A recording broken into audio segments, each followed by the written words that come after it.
हिंदू धर्म की शुरुआत कब हुई? क्या ये 2000 साल पहले शुरू हुआ या 4000 साल पहले या उससे भी पहले? सच ये है, हमें इसका सटीक जवाब नहीं पता, क्योंकि हिंदू धर्म कोई ऐसा धर्म नहीं है जो किसी एक समय पर शुरू हुआ हो। ये एक परंपरा है जो हजारों सालों में धीरे धीरे विकसित हुई है।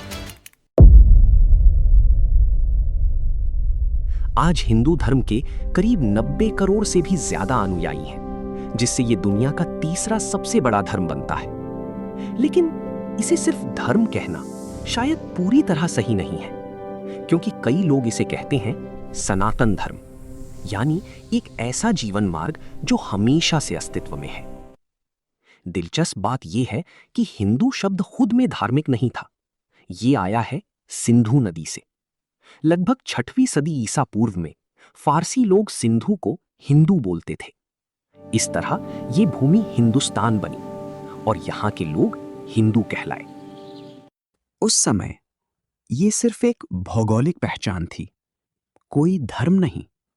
हिंदुइज्म शब्द बहुत बाद में आया, 19वीं सदी में ब्रिटिश शासन के दौरान, जब अलग अलग परंपराओं को एक धर्म के रूप में समझाया जाने लगा।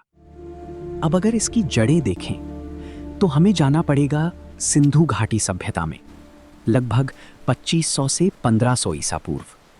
यहां से हमें मिलते हैं ध्यान में बैठे हुए आकृति, माता देवी की मूर्तियां, स्वस्तिक जैसे चिन्ह। इनमें से कई चीजें आज भी हिंदू परंपराओं में मौजूद हैं, लेकिन इसका सीधा प्रमाण नहीं है कि यही हिंदू धर्म था। बस इतना कहा जा सकता है कि इसने इसे प्रभावित किया। हिंदू धर्म का पहला स्पष्ट रूप हमें मिलता है वैदिक काल में, लगभग 1500 से 500 ईसा पूर्व। इसी समय लिखे गए वेद, सबसे पुराने वेद में यानी ऋग्वेद में, जो लगभग 1500 बीसीई में लिखा गया। इसमें मिलते हैं देवताओं की स्तुतियां, यज्ञ और अनुष्ठान, शुरुआती दार्शनिक विचार। यहीं से संगठित रूप में हिंदू परंपरा शुरू होती है। फिर 800 से 200 ईसा पूर्व के बीच एक बड़ा बदलाव आता है। लोग अनुष्ठानों से हटकर गहरे सवाल पूछने लगते हैं। उपनिषदों में विकसित होते हैं विचार, ब्रह्म यानी परम सत्य, आत्मा यानी जीव की आत्मा, कर्म, पुनर्जन्म और मोक्ष। यही बनते हैं हिंदू दर्शन की नींव। 500 ईसा पूर्व से 500 ईस्वी के बीच महत्वपूर्ण ग्रंथ सामने आते हैं, रामायण, महाभारत और भगवत गीता। इनमें बताया गया धर्म, भक्ति और ज्ञान का मार्ग। और इसी समय विष्णु और शिव जैसे देवता प्रमुख बनते हैं। इसी दौरान समाज को एक संरचना दी जाती है, वर्ण व्यवस्था, ब्राह्मण, क्षत्रिय, वैश्य, शूद्र।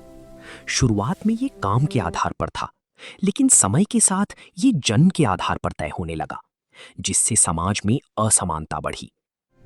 लगभग 6ठी सदी ईसा पूर्व में बौद्ध धर्म और जैन धर्म उभरते हैं। ये चुनौती देते हैं कर्म कांडों को और जाति व्यवस्था को। कुछ समय के लिए इनका प्रभाव बहुत बढ़ जाता है।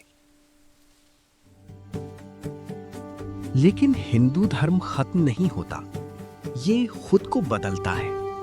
8वीं सदी ईस्वी में आदि शंकराचार्य अद्वैत वेदांत को आगे बढ़ाते हैं। वो बताते हैं सब कुछ एक ही है, ब्रह्म। फिर 7वीं से 17वीं सदी के बीच भक्ति आंदोलन आता है, जिसमें भक्ति, सरलता और समानता पर जोर दिया जाता है। इससे धर्म आम लोगों तक पहुंचता है। 19वीं सदी में राजा राम मोहन राय, स्वामी विवेकानंद जैसे सुधारकों ने हिंदू विचारों को दुनिया तक पहुंचाया। खासकर 1893 में शिकागो में विवेकानंद का भाषण। Sisters and brothers of America, I thank you in the name of the most ancient. तो हिंदू धर्म हजारों साल तक टिका कैसे रहा? क्योंकि ये कठोर नहीं है, ये बदलता रहता है, ये अलग अलग विचारों को स्वीकार करता है। हिंदू धर्म सिर्फ एक धर्म नहीं है, ये एक यात्रा है जो हजारों सालों से चल रही है और आज भी जारी है।